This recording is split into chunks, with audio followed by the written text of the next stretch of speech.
Hello, everyone, and welcome to today's webinar titled TTAC Part 1, Young Children Impacted by Parental/Caregiver Loss During the COVID-19 Pandemic, Ways to Provide Support. My name is Kevin Sanchez, and I'm McSilver's Program Coordinator for TTAC. Please note that today's webinar is part of a two-part series. Part 2 is titled Understanding the Effects of Loss of a Parent or Caregiver from COVID-19 on Youth and Adolescents and Ways to Provide Support. And this webinar will be held on Wednesday, July 14th. I will shortly chat the registration link for all of you to join us. And now for a few logistics about today's webinar before our presenter begins. As we've done in the past, this webinar is being recorded and will be posted along with the slides to the TTAC website. Additionally, you'll be receiving an email notifying you that these resources are available. We will be taking questions throughout the webinar, and we ask that you chat in your questions using the chat box functionality, selecting all panelists on the dropdown. We will set time aside at the end of today's webinar to address these questions. For those LMSWs, LCSWs, and LMHCs interested in CEUs, you'll be eligible to receive 1.5 CEUs for attending this webinar. If you're only joined by phone, we would need you to log on to the Zoom platform via computer in order to obtain credit for the CEUs. Further information and instructions will be distributed via email in a couple of days following the webinar. Finally, towards the end of the webinar, we will be sending out our feedback survey using the chat box functionality. We ask that you click the link that is shared in the chat box and complete the feedback survey. We appreciate you filling this out as it allows us to understand your experience and enhance our future TTAC offerings. And with that, I want to thank you for joining us, and I'll hand it over to Evelyn Blank, Associate Executive Director of New York Center for Child Development and Director of TTAC. Thank you so much, Kevin, and welcome everyone.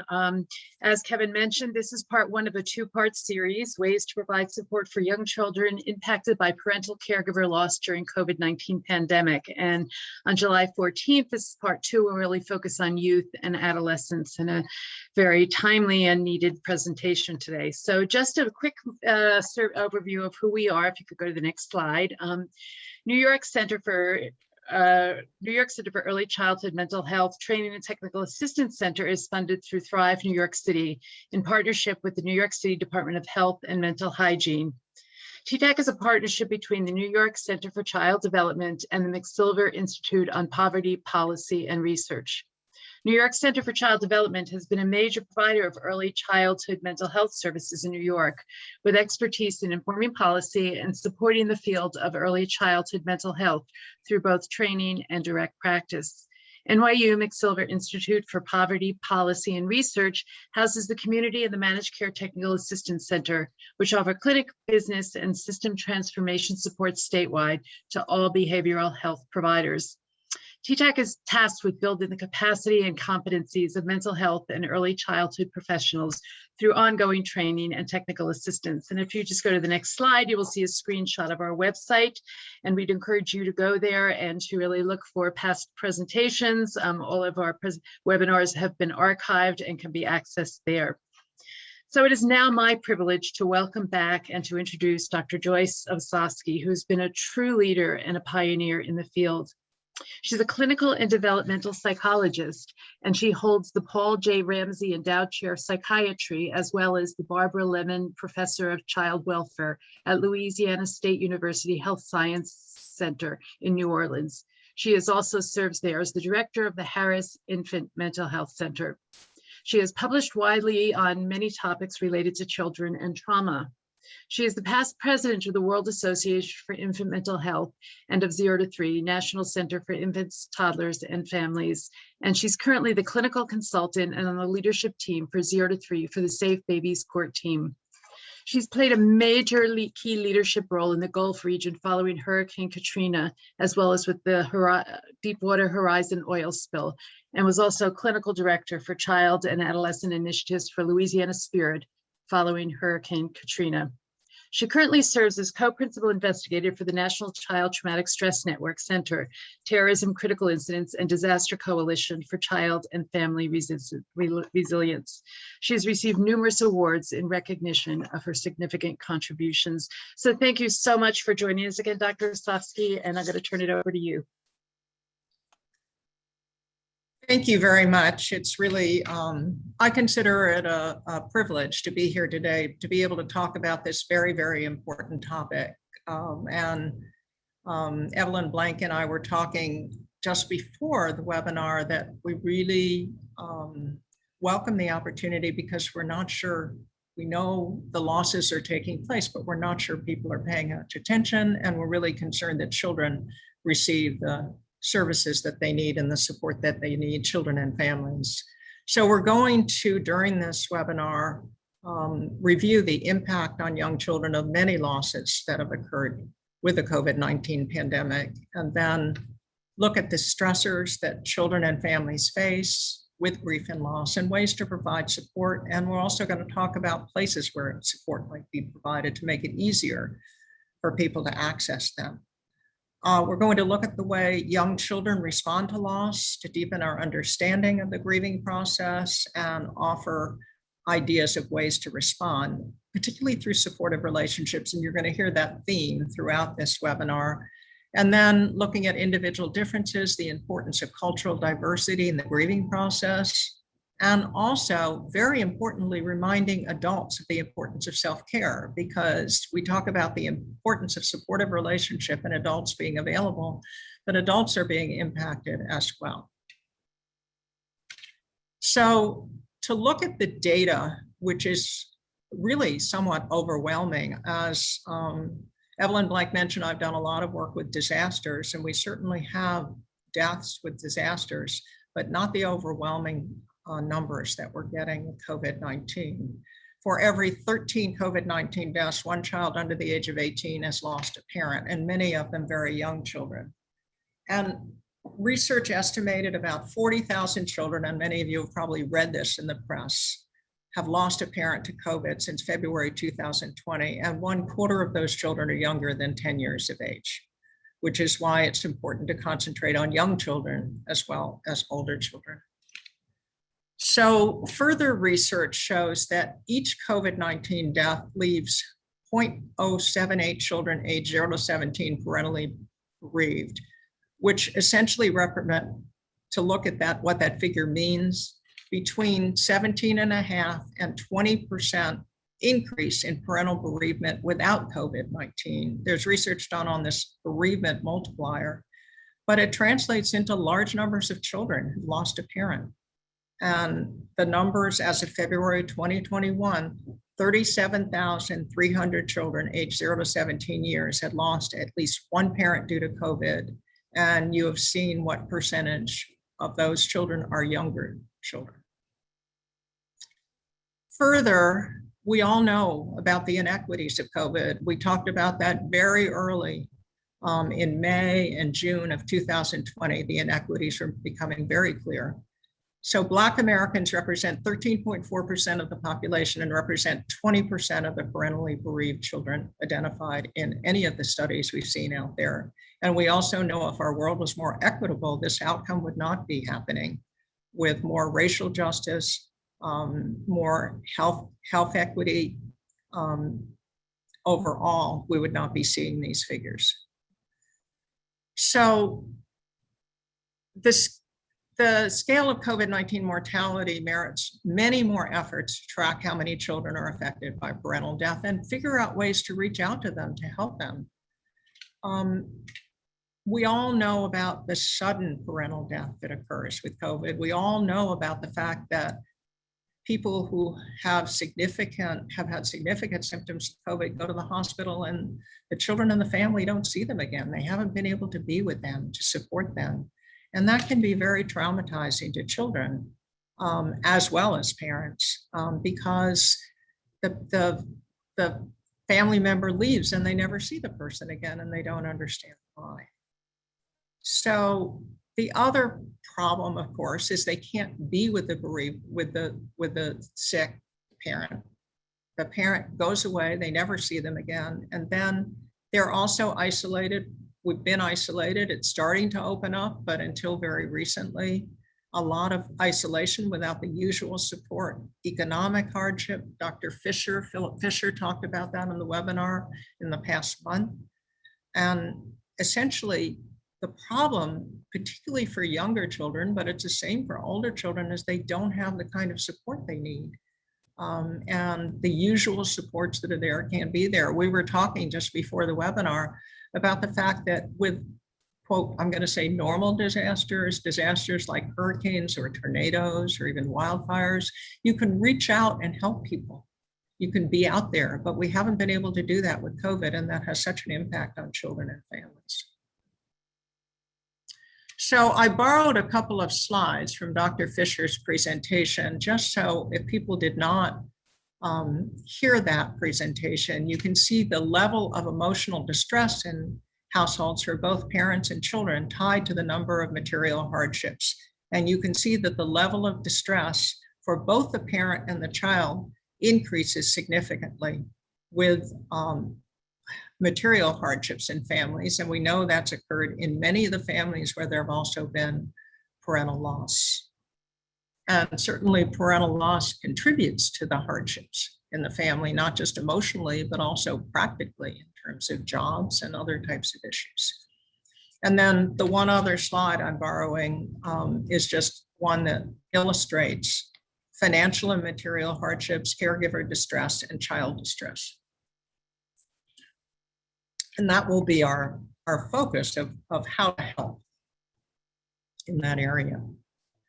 So we know that we've learned a great deal more about science in the last number of years. The Center for the Developing Child at Harvard has a great deal of material available related to toxic stress, not just chronic stress, but toxic stress, and what happens if you don't have parental buffering, parental support.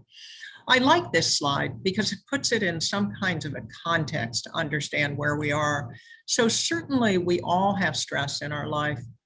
I don't know all the people who are listening, but I dare say the stress with COVID for all of us has been worse than regular stress. So children need to go through a certain amount of stress to build resilience. They start in preschool, or they go to childcare, or they meet new people. All of those will help with their brain development and expand. However, it's in the context of a supportive relationship. So then we have tolerable stress. So certainly there are death in families before COVID, and many that we're talking about with COVID.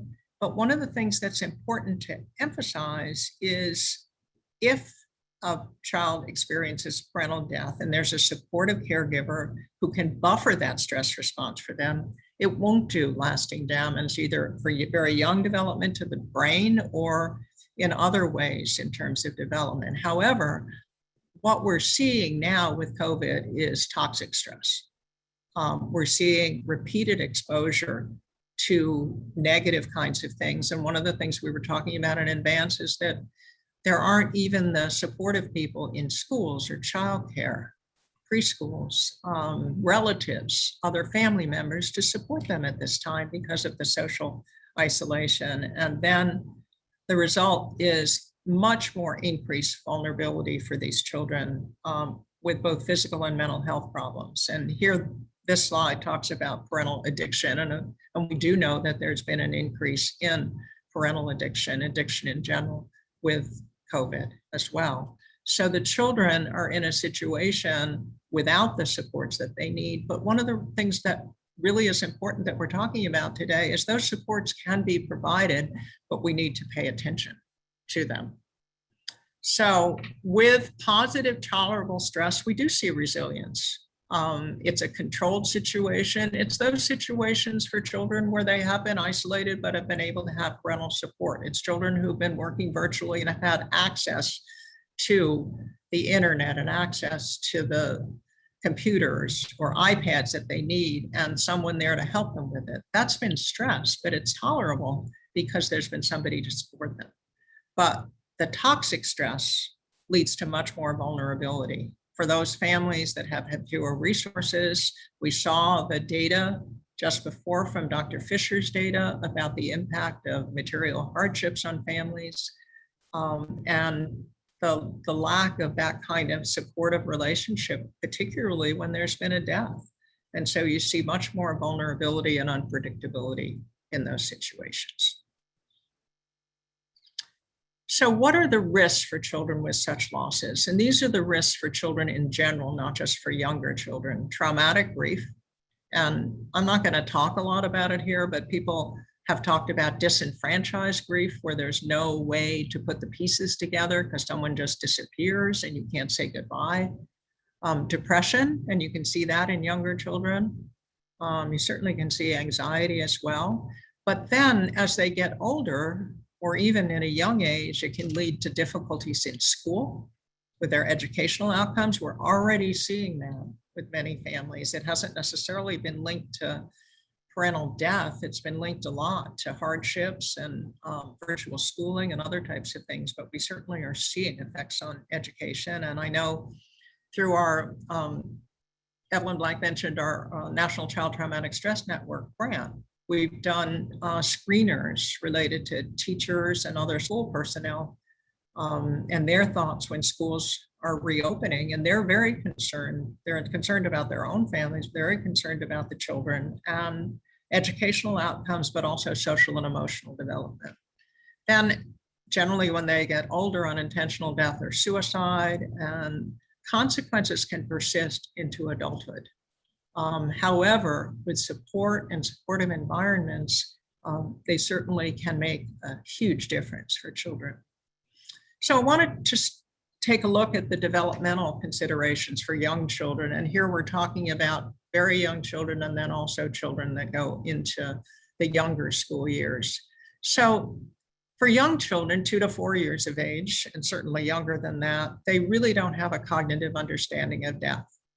They see loss as abandonment. They see it as reversible, that somebody's going to show up again, and they're unable to understand concepts.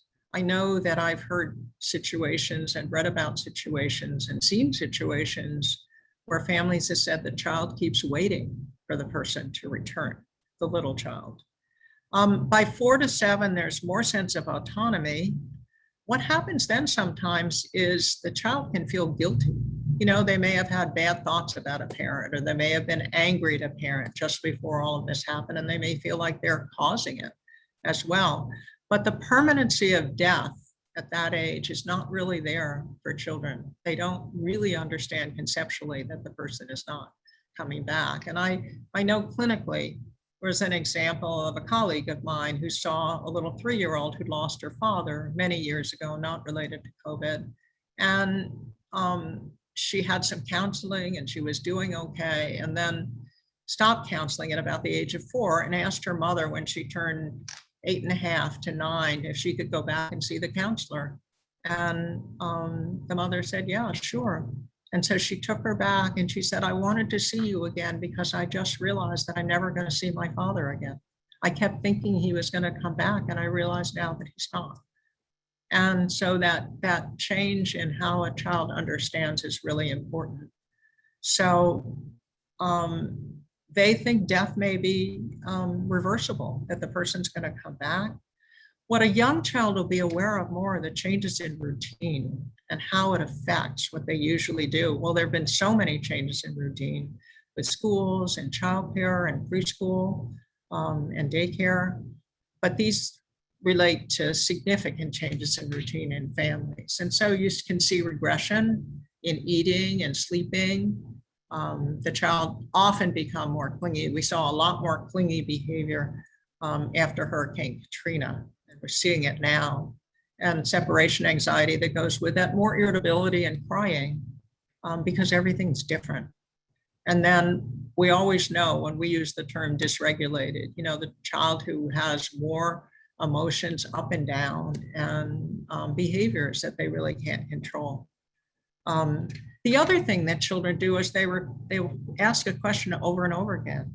They'll ask where the person is or what happened, and you'll give an answer and they'll ask over and over again. So that kind of patience is really important. That repetitive behavior is very common with young children. And then again, feeling responsibility in some ways. And then nightmares. I think nightmares have been very common during COVID anyhow, but certainly nightmares when there's been a death in the family. So what's going to help children at this time? Well, we know that school, preschool, childcare, consistency is going to make a difference in being able to spend time with friends. With the spread of the vaccine in many parts of our country, and schools are reopening, and with all the concerns, that kind of active engagement and spending time with friends should help them as well. And the face-to-face encounters, which we haven't had for a year and a half, but are very important for children. The virtual encounters are very helpful, or even telephone, but the face-to-face encounters are very, very important. So the other thing that I want to emphasize is with places opening up and with schools opening up and with daycare, more daycares, although, and I know many of them were able to stay open, and preschools, it's very important to have that kind of support for them in those settings where they are, because many families are not going to or can't reach out. So I think we really need to think about where we're placing supports. We found after Hurricane Katrina particularly, we also helped after the Gulf oil spill, but that having available services and available support for children and families where they are made a huge difference. It made a huge difference to them and to the schools and to the families. So we need to think more about that. I know there's also been a lot of talk about pediatricians being more aware and even being able to do warm handoffs from pediatric offices when children come in for care or primary care. But being more aware of different ways to support the children than we might have thought of in other circumstances is very important with all of the loss that they've experienced. So it's important to recognize that no amount of intervention is going to make things immediately better for children, but day-to-day support is going to make a very big difference at this point. But also, we need support for the adults, because in every family where a child is suffering a significant loss of a parent or caregivers, other people in the family are suffering too. So we need to help the adults with their grieving. I know some situations right now where there's been loss. There was a situation of a loss of a grown child that was due to violence. And there's a young child, and the grandmother who lost her son is taking care of the young child.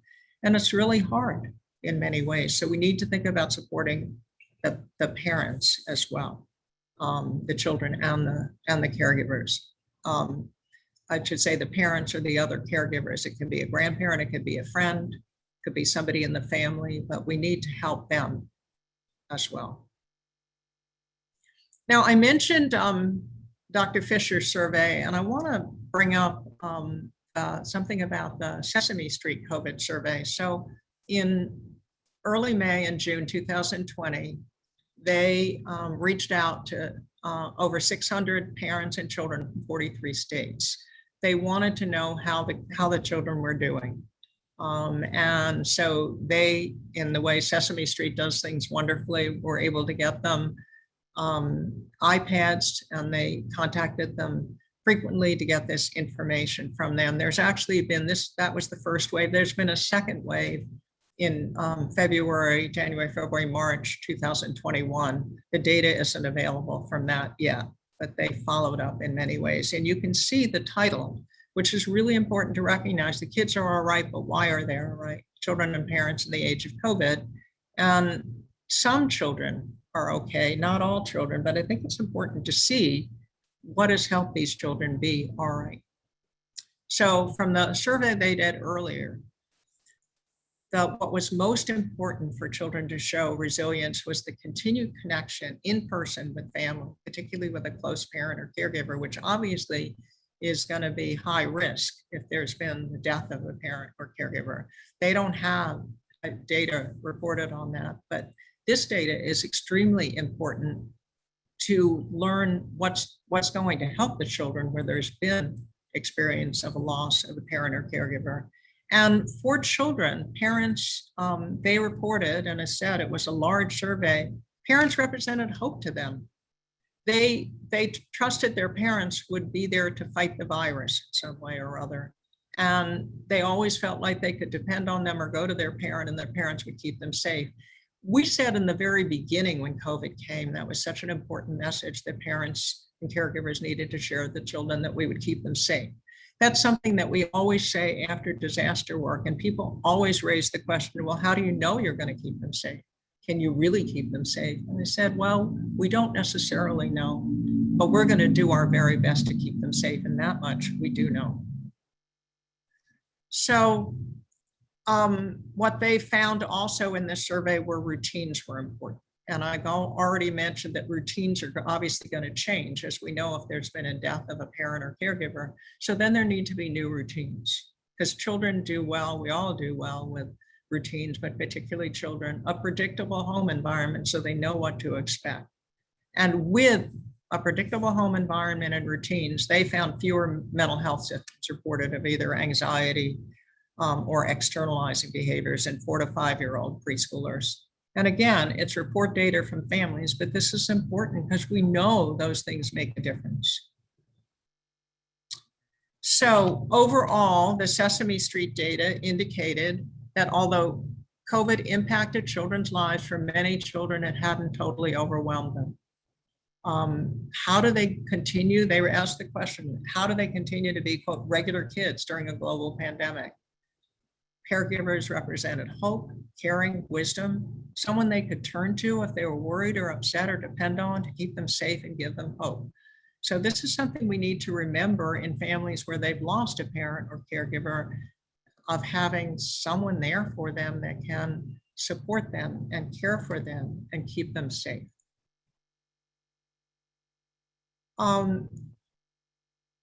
And it's very important that parents and other adults recognize the role that they play and how important it is.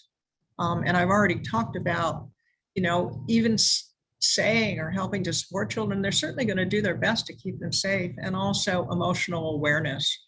Not pushing emotions away and not hiding them, and being able to talk about them. And that's something I'll talk a little bit more about. So an example that a caregiver of a child who's lost a parent or a grandparent or a caregiver might say, I know it can be confusing and upsetting, so we couldn't be there to say goodbye. What kind of questions or worries do you have? I wanna be here for you and listen to you and find out how you're feeling. And children of different ages will feel in different ways. These are hard conversations to have, but they're really important for children to be able to express their feelings. And then the caregiver needs support to be able to hold those feelings, which is really important. So we've learned from a lot of work that we've done over the years. We've learned it from clinical work, we've learned it from work with other disasters, of ways that children can help feel connected to the person who died. And it's not always that easy. It's not that easy for the child. It's not that easy for the caregiver, but it's really helpful. So looking at photos or now videos, we have so much more media available now of the person and what they did together and what they enjoyed doing together. What was special to them, and talking to them about that. Also talking to the child if they want a way to, you wouldn't use the term memorialize, but they want a way to remember the person. Planting flowers in their honor, or lighting a candle, or doing something else the person really enjoyed and they did together, and sharing positive memories and stories with play and language. By the way, in terms of, when thought of the suggestion of planting flowers, after Hurricane Katrina, in one of the school districts where there was a huge amount of loss, almost all the homes were lost, the buildings were lost, and there were 3 high schools, and there was only one part of one left standing.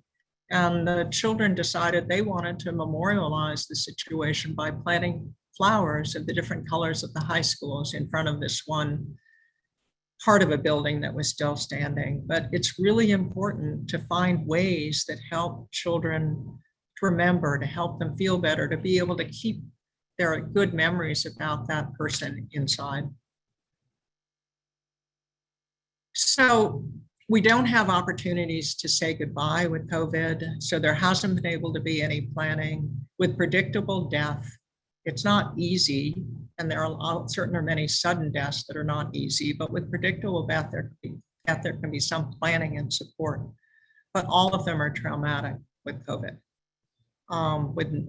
It's not normal to be able to be with a person and say goodbye. I mean, if it's a sudden death, of course, but otherwise, there are ways that certainly can help children and adults.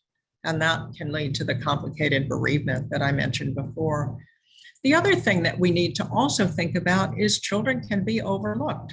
So even in ordinary times, non-COVID times, if there's a death in the family, many families don't think about the children and what to do with them, particularly the young children. They figure, oh, they may not even know the difference or something like that, but they're often left out of discussions. They're often left out of rituals. Fortunately, in many cultures, they're not, but in some they really are. And it's important to recognize that and understand what the experience of this child might be, in addition, of course, to the caregivers. So caregivers' common concerns with the death of a parent or a close caregiver: what's normal grief for a young child? What does it look like? Should the child attend a funeral if they're able to have a funeral? We know that we haven't been able to have many funerals within many cultural traditions. How much should I tell the child? What if they ask for details? How am I going to handle that? What if the child witnessed the illness of the caregiver going to the hospital? And that really can have an enormous impact on a child. I know we were seeing a child, not in COVID terms, but where the grandparent went to the hospital, the grandparent lived with them, went to the hospital in an ambulance, and this little 2-year-old kept over and over and over again playing with a car leaving, and then he found something that looked like an ambulance, and that was his play, repetitive play over and over again was this ambulance leaving the house. And that's very, very common, and we saw that a lot after natural disasters as well. So there also are common myths about infant toddler grief. That is that crying or displaying grief in front of the child will make it harder for them. But actually, in many ways, it may make them easier for them than to see other people have the feelings they have, and it helps them understand it. There's also another myth that talking to the child about the death will remind the child of the death and the loved one. They're thinking about the death and the loved one. They're thinking about, they may not understand the death, but they're certainly thinking about the loved one who isn't there for them. And then another myth is that infants are unaffected by loss. Well, infants don't understand conceptually. We already talked about the fact that younger children know, but they certainly know the routines at home are different. And if it was a parent who cared for them, they certainly know they're not having that parent hold them or talk to them anymore. You know, infants recognize the smell of the person and the sound of the person and their voice and their how they hold them. That's very much a part of them, and they recognize that something's different and that routines are different.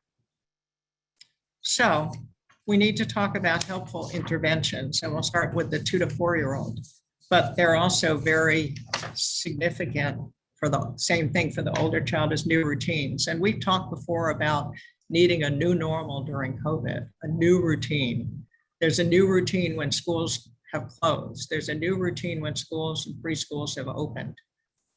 So routines are very important. And one of the things that we can do with routines and involve young children in with us, write them down. 2 to 4-year-olds love to color and draw so they can play a role in establishing a new routine. Frequent short interactions, being there for them. And I know I heard that a lot actually from some of my friends and colleagues who have teenagers, you know, and that's a different group. We're not talking about them today, but they would kind of spend a lot of time in their room. And I know that several of the parents said that they would just go check on them every hour or so. That frequent short interaction, that's very important for young children. Comforting them, touching them, holding them, and being there. And I like the term emotional availability. It's more than physical availability, emotional availability, to listen and just be there for them. And some consistency and stability in their lives. And then for 4 to 7-year-olds, you're going to see in their symbolic play how they'll play out their understanding of what happened. They'll do it over and over again. I mentioned the example of that child who had seen an ambulance take someone take a close relative, a grandparent to the hospital. They'll play it in different ways. They play out COVID in different ways. So just being able to be there with them as they play, and also not to get concerned if you see the repetitive play over and over again. I can tell you it's a natural disaster, but after Hurricane Katrina, whatever toys were around, the young children of these ages and both ages, they would pick up those blocks and they would run around the room like a very strong wind in a hurricane. They played hurricane over and over and over, and children are going to play out what happened and how they understood it. Drawing can be very helpful in telling stories. Years ago, we saw family where they had lost their mother in a violent situation, and they like to tell stories and they like to draw pictures and they like to imagine how they were going to be strong and they were going to be able to be okay even with what happened to them. So telling stories, letting them tell stories, drawing. We've seen a lot of drawings of children in the last, during COVID. Not necessarily with a death, but they draw it out. And that saw that a lot with the Sesame Street data. The children drew these pictures of what their world was like and what they wanted it to be. Encouraging them to express feelings, even anger, upset, anxiety, concern. Listen to their feelings and be available to them, emotionally available to them is really important. It may be hard, but it's really important for them to be able to talk about it in their own language, talk about how they understand what happened and have somebody listen to them, and talk about how they feel and have somebody listen. So another way that caregivers can help support young children is to tell them how you feel, not in a way that's going to scare them, but that you miss the person also. You miss the activities you did together. And, you know, maybe it would make us both feel better if we talked about what we enjoyed doing, and then maybe we can do something that you would enjoy doing now. Maybe it's similar to what you did with them, but something like that. But talking about it can make it better. Pushing it under does not make it better, does not help. You don't hear about it, and it's upsetting to hear about it, but they really need to be able to express their emotions and hear that you may be feeling that way too. That's part of also self-care for the parent or caregiver, so that they're able to be strong enough to talk to the child about feelings, you know, because often you can start talking about it and break down, which is normal as well. But then, you know, ways that you can do self-care that allow you to be more available. So also giving the child choices. What do they want to do? What would they like to tell the person if they were still alive? And what did they want to tell them knowing that they were going to die? And what they like to tell them now that they didn't have a chance to tell them? Maybe for a younger child, they'd want to draw a picture of what they would want to tell them and what they would want it to be like. So it's also really important, and we knew this early on in COVID, to ask them what they know and find out what they heard, because there were so many misconceptions all the time about COVID. Part of it is understanding, part of it is a lot of us, you know, there were misunderstandings and misconceptions about COVID. So don't be afraid to have the conversation. And if a parent or caregiver needs support in having that conversation, then ask for support. It doesn't necessarily have to be a counselor, maybe a friend or someone else. You know, my child's having a hard time and I want to support them. And I appreciate it if we could talk about it too. So young children need different support than older children. And we already talked about how they understand death. They don't understand at that age that everybody eventually dies. You know, we have all adults listening here. We know that people will die, that people close to us to die, and at some point we will die, but children don't understand that. And there have been instances, I'm sure you've read about them, I've read about them in the paper, I've heard about them, of young children waiting at the door, expecting the person to come home. They don't realize they're not going to come home. They get very upset when the person doesn't come home. Clingy, as we were saying, fussy, not understanding, missing the familiar caregiver, and regression is very common. In toileting, they may be toilet trained and they'll no longer be toilet trained. They have difficulty getting to sleep. They have difficulty sleeping through the night.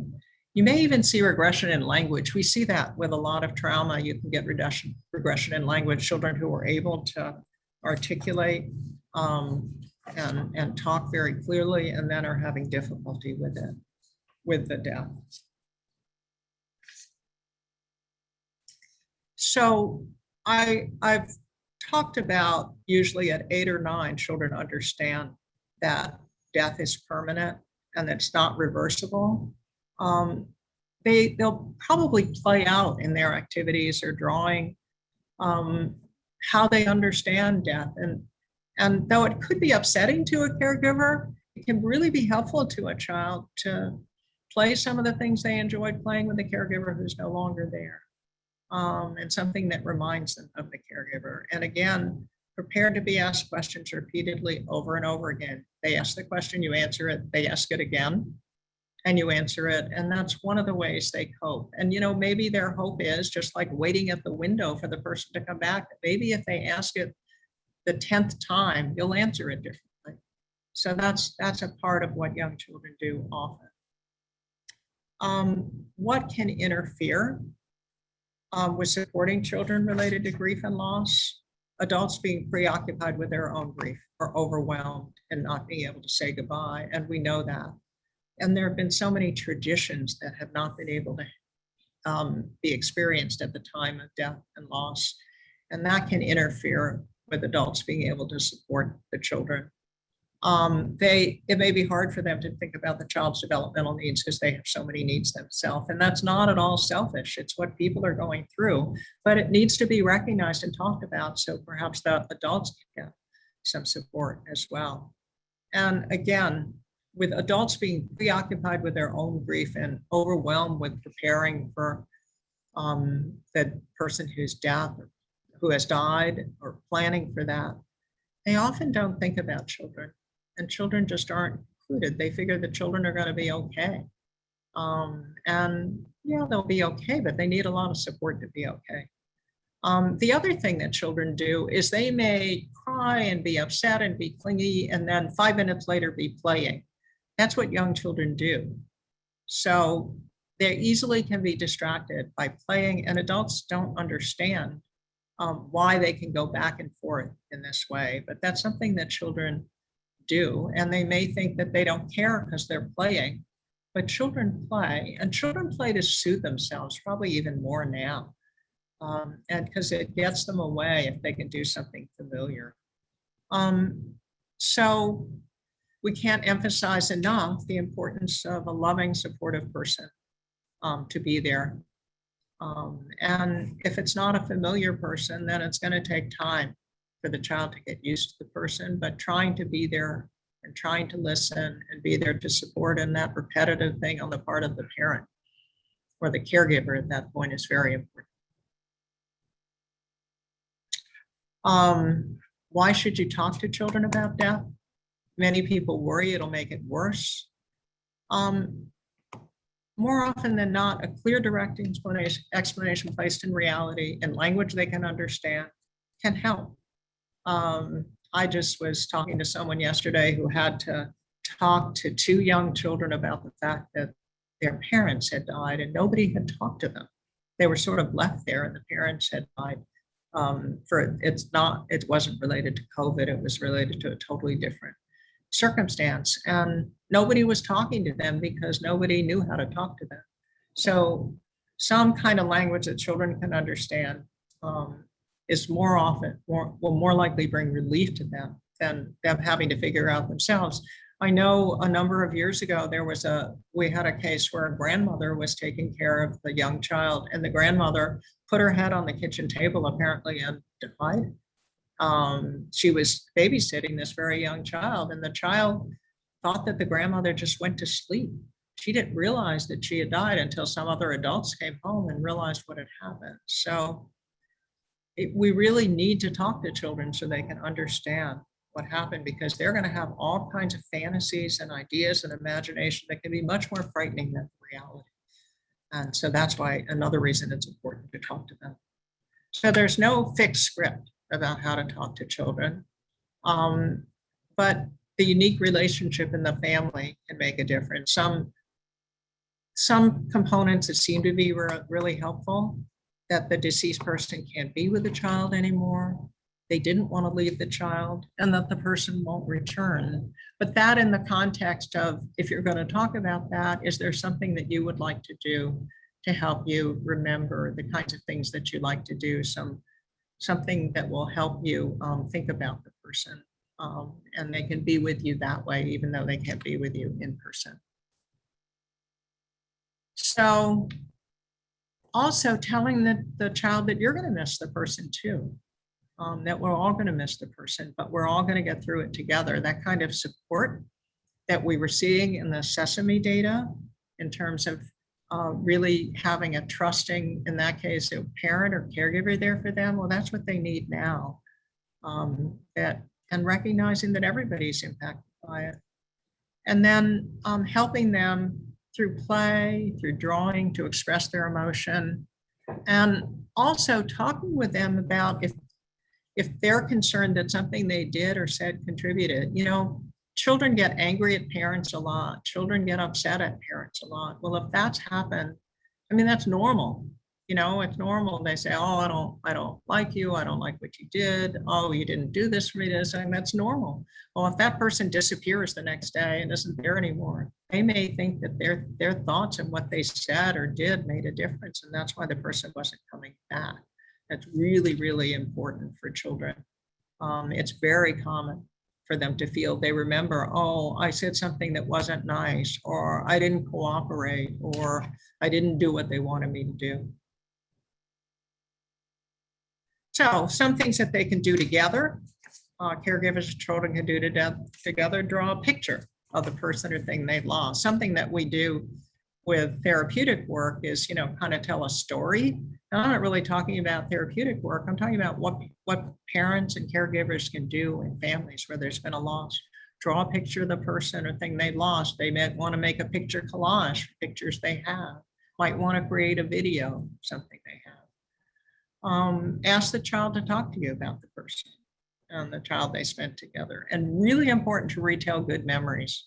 Retelling good memories, you're going to see that child start to smile again. But that's really important. They need their memories too. And looking at a photo album, making a photo album with a picture of the person that they're missing. And then talk to them about it. Did they remember where it was taken, what they were doing together, and what was fun? And they can keep that picture. And it will help them with remembering the person. And then maybe sometimes they would want to write a story to the person, the things they would have wanted to say, like, I wish I could have been there when you were sick. I wish I could have been with you. But maybe they're too young to write a story, so they could tell you the story that they want to tell, and you could write it down for them, and they could keep it with the picture at home, near their bed, someplace that is helpful to them. And you can tell, I keep emphasizing just listening. There are quite a few books and stories out there that can be read related to death. There are some that are being created specifically for COVID.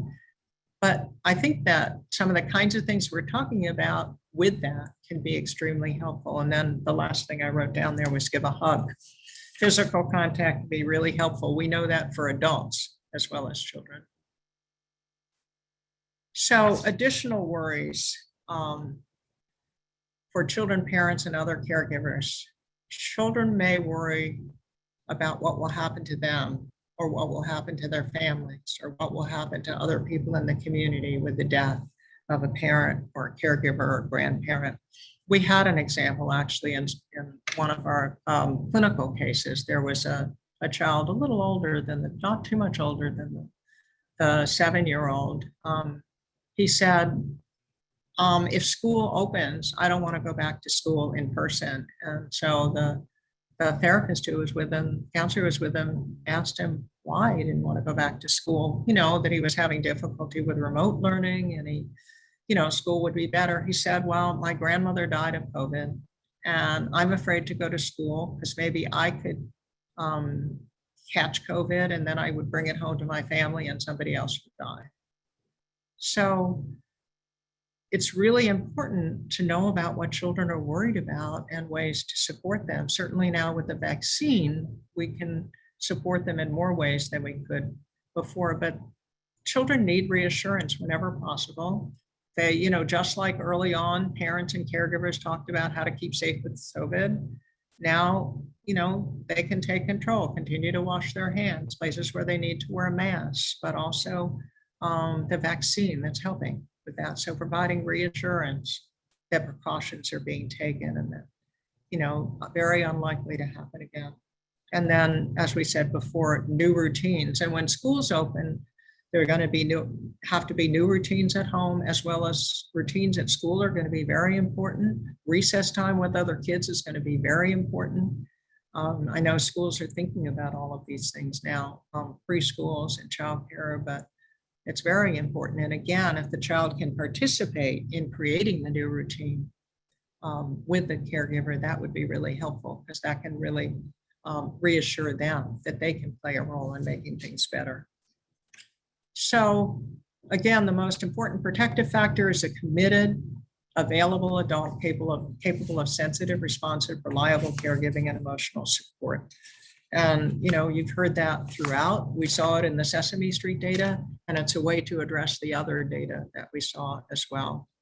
Also, developmentally appropriate involvement in family traditions and cultural rituals will be really helpful for the child. And direct, developmentally appropriate explanation, openness, being able to talk about feelings. A lot of people don't talk about feelings, but we really need to, particularly now. And just saying a little bit about culture, and I'm sure there are people on listening in who can educate me more about their cultural traditions as well. But the cultural traditions can be really helpful, and certainly with deaths that have occurred, many cultural traditions that are so very important to help children and families have not been able to take place. I know I'm originally from your area, from the New York area, but have lived in New Orleans for many years. And as you probably all know, the cultural tradition with death in the Black and the African-American family is a jazz funeral. And that's the way the tradition in terms of having the body being settled and the whole family participates in their music and all of that. Haven't been able to do that. In fact, I've seen recently in the news with things opening up more, they really want to have some of the musical traditions. And all cultures have different traditions that are really important, whether it's a religious tradition, a cultural tradition, art, music, food choices and diet, the personal myths and understanding them, way people dress, language and gestures. So it's really important. And I know in the New York City area and many areas, there are many cultural traditions that we need to take into account and put in place to help children and families at this very difficult time. So as the title, Cultural Organizes Development, and how we experience and express grief. And it also helps us organize to come back from that situation. I really like this quote and wanted to share it with you, because I think it's really important. Grief does not completely end, but will become a part of who that person is, sometimes intense and sometimes existing as a type of background noise in their lives. The grief remains, but the intensity is manageable. And that's our role to help support children and caregivers and parents where there have been loss in the families to make that intensity manageable. And I put together a slide of red flags when more help may be needed than what I'm talking about in terms of what families may be able to do. So for young children, we talked about regressions, and we talked about regressions being normal. But if they go on for more than a few weeks and the children are really distressed and there's a real regression in language, toileting, it might be after a number of weeks that it would be helpful to get some counseling, to get some advice, some help and support. And then other significant changes of behavior. Temper tantrums are normal. That's one of the things that we do and educate parents and caregivers when they come in and bring in a child where we see this kind of dysregulation. at certain ages, certainly the 2 to 4 age, temper tantrums are normal. But if they get longer and out of control, and that's all the child can do, or extreme aggression, persistent separation anxiety, and not being able to relate and not being able to go out, and extreme fear or withdrawal, those would be red flags where it would be a good idea to talk to someone, get some consultation beyond what one has. And one of the things I was talking about in daycare and childcare, preschools for young children, really helpful to have that consultation available as well in places where they come in the community as well. So one of my colleagues who does a lot of work with grief and loss, Julie Kaplow, in Houston, and also spending some time now in New Orleans, heads up the Trauma and Grief Center, one of the National Child Traumatic Stress Network centers. And she talked about the 6 S's, and I thought I'd just put them up here. One is safety and security, simple language, supervision, structure, social support, and self-care, which really is a very short summary of a lot of the detailed things that I've been talking about today. A word about self-care for caregivers before we end, and I'd be glad to have some discussion after. Caregiver well-being is the most important factor in supporting children to the death of a loved one. Caregivers are grieving too, and they're going to have a hard time. Many caregivers will have a hard time talking to the children, being available, emotionally available to the children, because they're going through a lot of their own grief. So we need to help support the caregivers as well. And if they need support, they should be encouraged to reach out to get support. If they can get support, virtual support with telephone or media is better than no support, but now we're able to get even more support. And it may be that talking to a friend or,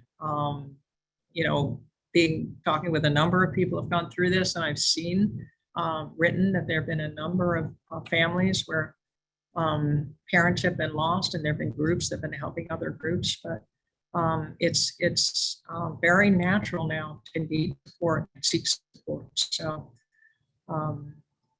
it's very important that caregivers think about that for themselves, so that they can also be available to the children, can help themselves, but also be available to the children. So ways to help a child be resilient: take good care of yourselves. I just said that. To reduce the risk of the caregiver being really so caught up in their own reaction to the loss, so sad all the time, even depressed, that it's very hard for them to help the child. And they also deserve to get the help and the care that they need, the caregiver. Working to strengthen family bonds, maybe extended family, other people that are close to the family. And also, this is something that's very important, some special family time with the child, or if there's more than one with children, even if it's 5 minutes, let that child choose something they want to play with, and you just be there with them. A special toy, or if they just want to talk, or if they want to draw something, it doesn't have a lot of time. It can be 5 or 10 minutes, it can be a half an hour, you can do that. But special time with that child would be really, really helpful at this time. Listening to the child, and I put down the word active listening. Active listening can be challenging because it's hard to hear some of what they say.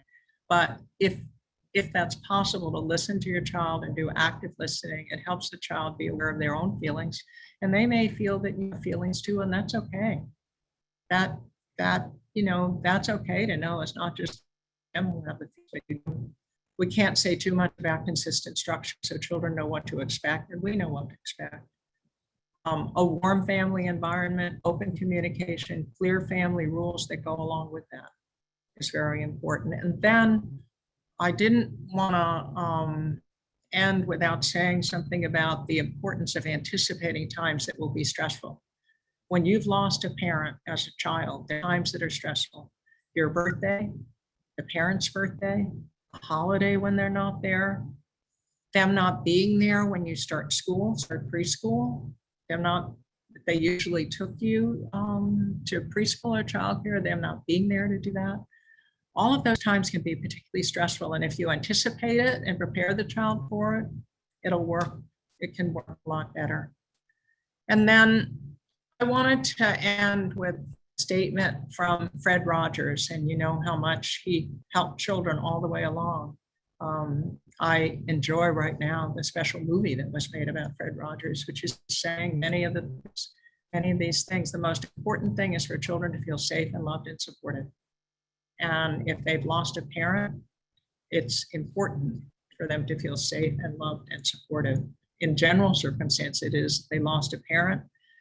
They need that probably even more at that time. And I always like this little Piglet and Pooh cartoon where Piglet sidled up to Pooh from behind.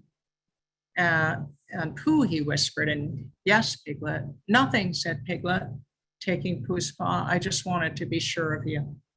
And that's what children need, to be sure that somebody will be there for them, particularly with loss, and being able to have someone they can count on to support them will be the most important thing for them to be able to recover. So with that, I thank you very much, and we can be glad to take questions or comments. Thank you so much, Joy.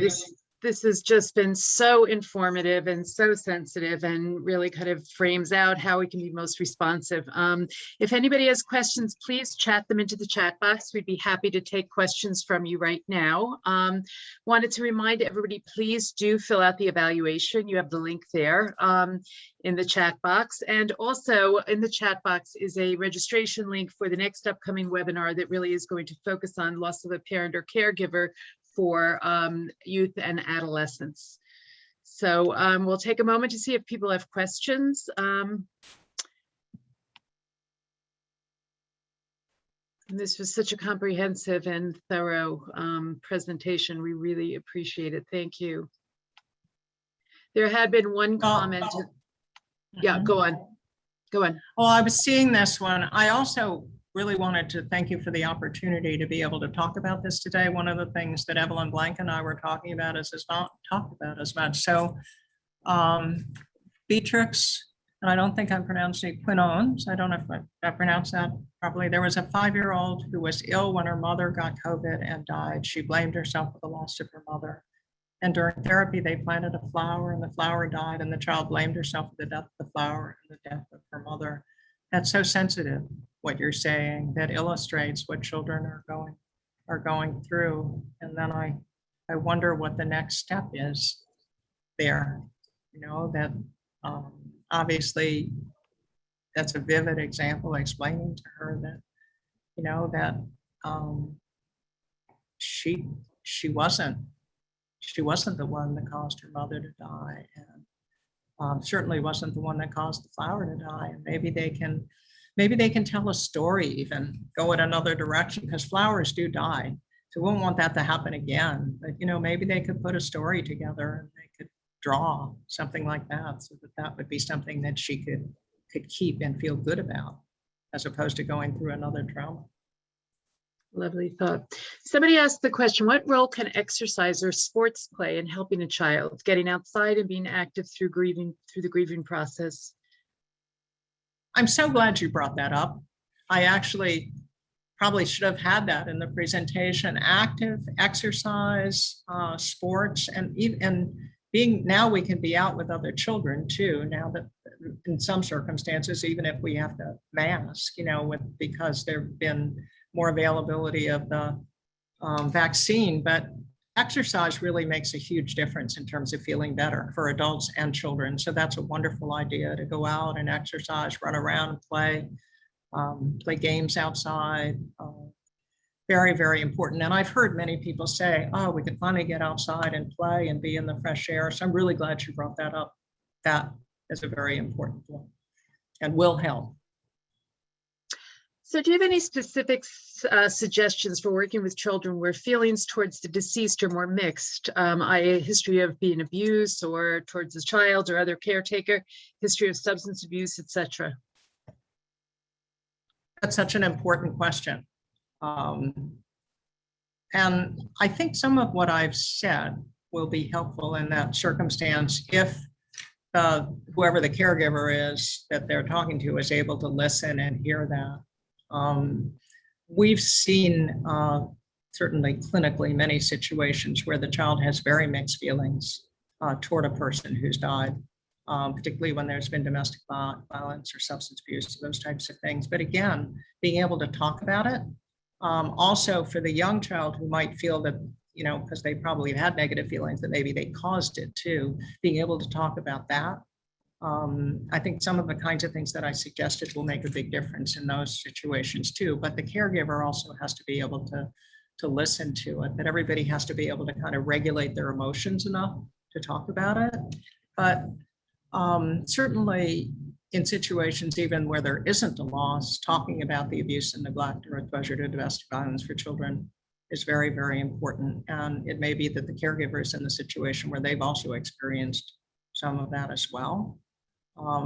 In those circumstances, though, I would think, Evelyn, it might really be important to have professional help, because there may be more complicated things that will come up in those circumstances as opposed to the kinds of things that we're talking about. And there are a lot of people who, a lot of clinicians who are very well trained to work with trauma.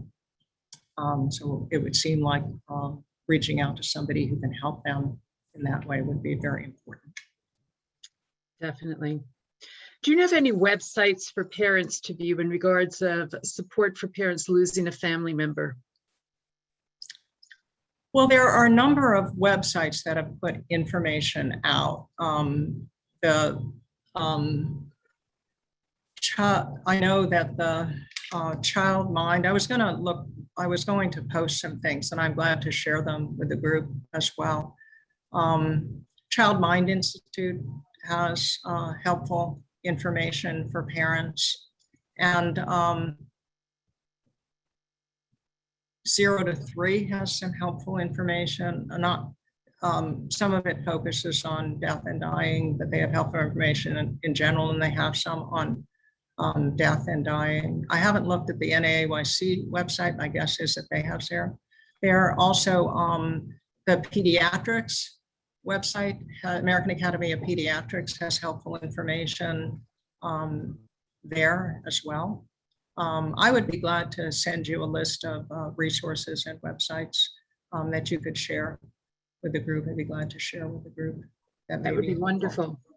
Thank you. And I looked at a number of them preparing this as well. And yeah, people can go back and get specific resources, and particularly for parents, as opposed to, you know, some of the ones that we may look at as clinicians. I think parent-oriented would be really helpful. And there are a number of books, and I'm glad to suggest that as well. Terrific. What are some mindfulness practices you may recommend for young students? Yeah, I almost put one in here, and then I decided not to. But one of the things that's really helpful is breathing. You know, the breathing exercise where you breathe in for the count of 4, and kids like this. You breathe in for the count of 4, and you hold it for the count of 7, and then you breathe out for the count of 8. It's so easy to do, and children really, really like that. Some of the other things where they are supposed to lie on the floor and do various things work for some children, but I've also seen it be disorganizing for other children. But the breathing exercises, and then also what is very easy to do is even a color breathing exercise. So there's a breathing in, as I say, in 4 and hold for 7 and breathe out for 8. I like the color breathing too. So with that, you imagine a color that you really like, and then you keep imagining that color and maybe a scene related to the color. And kids could easily do this, or something they really like. And then imagining that, then you, your next thing is you breathe out all of the gray things, the negative things that you don't like, you know, and certainly with a death, you know, breathe on all those concerns, bad feelings out, and then you go back to your beautiful colors that you like very much. And that can be very calming to do something like that with children as well. But the simple ones, the simpler they are, better. And I think we all find, by the way, with that breathing, you know, I know actually when I used to travel a fair amount, when I was on a turbulent plane, I would start that breathing, and it really does bring you down, and kids can do it. They like it, you know, and you can do various images to help them see what they're doing. So both that breathing and the color breathing tends to be very helpful for children. Sounds great. Somebody wanted to know whether or not the PowerPoint and the recording was going to be shared. I wanted to remind everybody you can go to our TTAC website in a few days and it will be posted there, and as well as all of our past offerings as well. Someone asked, is having an imaginary friend a healthy ongoing strategy for a child or adolescent?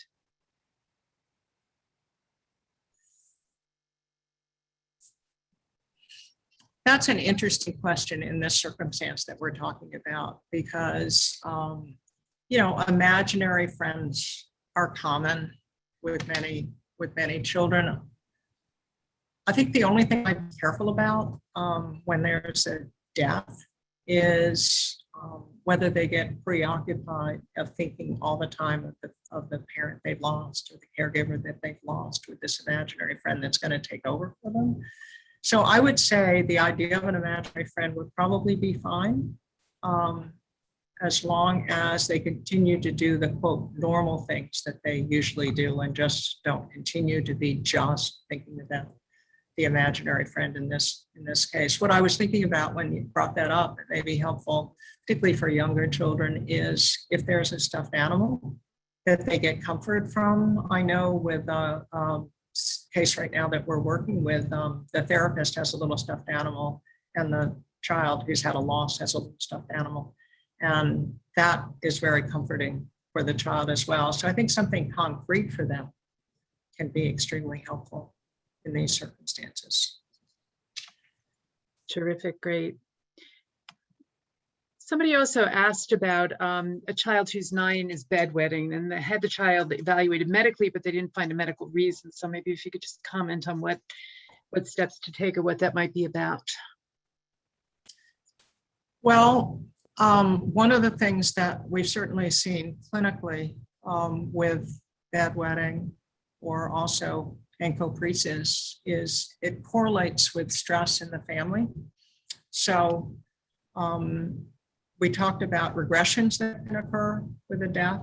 And I'm not sure in this situation whether there was a death, but there may be some stress or worry that's going on in the family. If we go back to Philip Fisher's data about the hardships that are occurring with families and the stress and more stress in the family, that usually that kind of regressive behavior of bedwetting relates to some stress that's going on and likely in the family. So if some of that were addressed and talked about, I know I've heard actually a number of families that are frustrated now because the child wasn't bedwetting and now started bedwetting again. And, you know, what I've suggested is that there are a lot of changes going on in children's lives. So, you know, maybe they, first of all, talk about it. If parents get frustrated, they're bedwetting, they have to get up in the middle of the night, they have to change the sheets, it can be very frustrating. You know, maybe, you know, talk about it and maybe go back to wearing pull-ups at night for a while till the child adjusts. But usually those kinds of symptoms, that regressive symptoms, I mean, some of it happens normally, but there's a lot of stress going on for children now. They may be going back to preschool and be nervous about it and start bedwetting or figure, well, if I do that, I won't have to do it with that change. So if they create structure in the house, predictability for the child, ability to talk about what's going on, my guess is, and since they didn't find a medical cause of it, it probably is some stress, and they might want to, you know, consult with a therapist, a counselor, psychologist, social worker to talk about it, particularly somebody who's trauma informed. I think would be helpful. Thanks, Joy. You've referred several times to Phil Fisher's presentation that he did for TTAC that really kind of summarizes the results of his national survey. I'm going to ask Kevin to just chat in the link to that on the TTAC website. I think it's very interesting information, and obviously, you know, you've pulled from it as well today. Somebody asked, might grounding techniques help too? Sight, sounds, smell, hear, touch? Yeah, I would think grounding techniques would go along with routines and schedules, and even building those in. I would think that could really, really help. It also can, I know may sound odd, but it can distract in some ways from other things that are going on and help the child relax. So that was the idea when I mentioned about the breathing thing, and certainly grounding techniques could help as well. So I think that's really important. And I'm glad you brought up Phil Fisher's presentation. Again, I weighed whether to put any of it in here very carefully. And I was looking at it next to the Sesame data and trying to make sense of it myself and figure out where that's coming from. And I think the messages are different, but they're consistent too, that more distress in the family, more distress for the children, more material distress, and more difficulties. And the idea of having a consistent routine, consistent caregiver, someone to talk to, that kind of support is what's coming out of the Sesame data and is really important here. But I do think that we have to think about that with all the changes that are going on now with preschools and childcare centers and others reopening, in building in more of that support for the children, but also the possibility for parents and caregivers as well. Absolutely. So we're at the end of our time here, and I just wanted to thank you so much for this presentation. It's been so sensitive, so informative, and so practical also. And I think it will be a wonderful resource for people to refer back to as kind of time goes on and children are going to start to really be identified as really kind of dealing with the impact of loss through COVID. So thank you so much. We also chatted into the chat box there, Phil Fisher's survey, if you want to see his webinar. And just thank you so much, Joy, for joining us, and hope that everyone will join us for part 2 of this presentation, which will be on July 14th. And it's really dealing with loss of a caregiver or a parent for youth and adolescents. So Joy, as always, thank you. And we're so thrilled to have you part of our team and really bring your expertise to this really important topic. So thanks to all, and we will post the PowerPoint and website and the webinar in a few days. And I thank you for the opportunity to talk about this really important topic with the group. Certainly hope it was helpful. Absolutely. Thank you so much. Okay. Take care, everyone. Bye-bye.